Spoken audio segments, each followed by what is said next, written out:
love the chase and the hunt, and I set the pace when I'm running. I always take what I want and I always give it 100. Don't need a bank, no I'm funded. Play the game like it's nothing. I'm always thankful for something. Don't take for granted, stay humble. Now waiting, better believe in your mind, cause it's everything. You can mold, shape, find almost anything.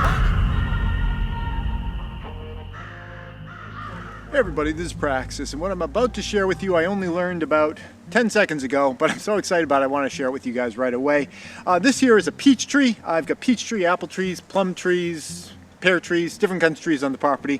And there's two things you want to make sure you do with fruit trees like this, is you want to prune them and you want to spread out the branches so that they can grow in a way that's strong and let light into the tree. I'm not going to give you any advice on pruning because I just learned from someone else and I'd rather you guys go right to the source. Here's a link to another guy's channel here on YouTube that I think does a really great job explaining how to prune.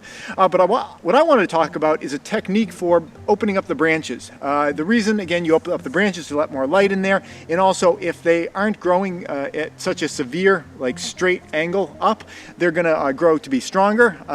So it's an important step to do to just work for the health of the tree and to make it so that it gives you the most amount of fruit possible.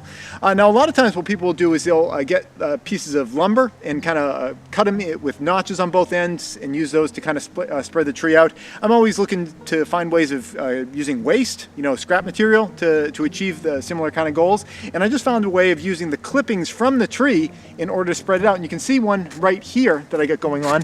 This branch here was going pretty vertical, and I was able to use this little piece of trimming to push the thing out. And I want to show you guys how I managed to do that. Now here's another trimming right here from another peach tree. And the first thing I want to do is find one of these little places where there's like a notch up at the top that has one of the stronger branches. Some of these branches down here, they're a little bit weaker. I'm not going to go for those. This branch here seems pretty strong. So what I'm going to do is clip this like that. So I've got this notch here, and then I'm just going to clean all these other ones at the bottom here off. So this gives me a stick with a notch right at the top there. And now what I want to do is just clip it down here somewhere towards the bottom, just above this this branch. And it's important it's just above the branch because what we want to do is make another cut right here to split it. So we're going to create kind of another split at the bottom. Okay.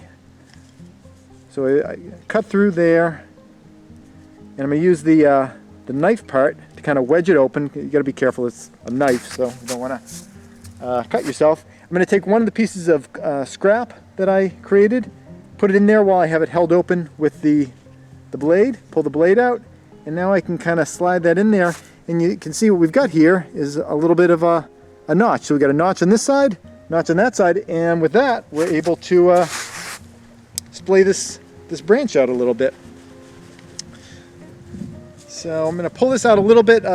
What I've understood is you want to try to work them to be about 60 degrees angled away from the tree. I don't think I can get that with this one because I've been kind of lax over the past couple of years. I think if I tried to push it 60 degrees it'd probably break, but I can work towards something better than where it's at right now. And if I just kind of work this into the gap I made up here, and there we go. So, I don't know about the long-term durability of these versus pieces of lumber that you've created for the same purpose, but I do know that these are a heck of a lot cheaper than lumber, because even if you get lumber cheap, these are absolutely free, and they just came off of the tree that you were working on. So I kind of like that. It's kind of like, hunters say that if you shoot a deer, the brains have enough, like whatever the material is required for like tanning hide, there's enough in the brains for tanning the hide of that animal, and that's it's horrifying for the deer, but it's kind of pleasant to think about that, like the whole process kind of handles itself, that there's enough brains in a deer to tan its hide, and there's enough trimmings on a peach tree in order to splay its own branches out. So that was it. I thought that was pretty cool. I always like it when you can kind of take a scrap material and put it to good use, and I think this is a pretty good use. That's it. Thanks for watching. Hey YouTube preppers, if you're interested in more videos about how we do our gardening here on the homestead, here's a link to a video right up there that you might be interested in.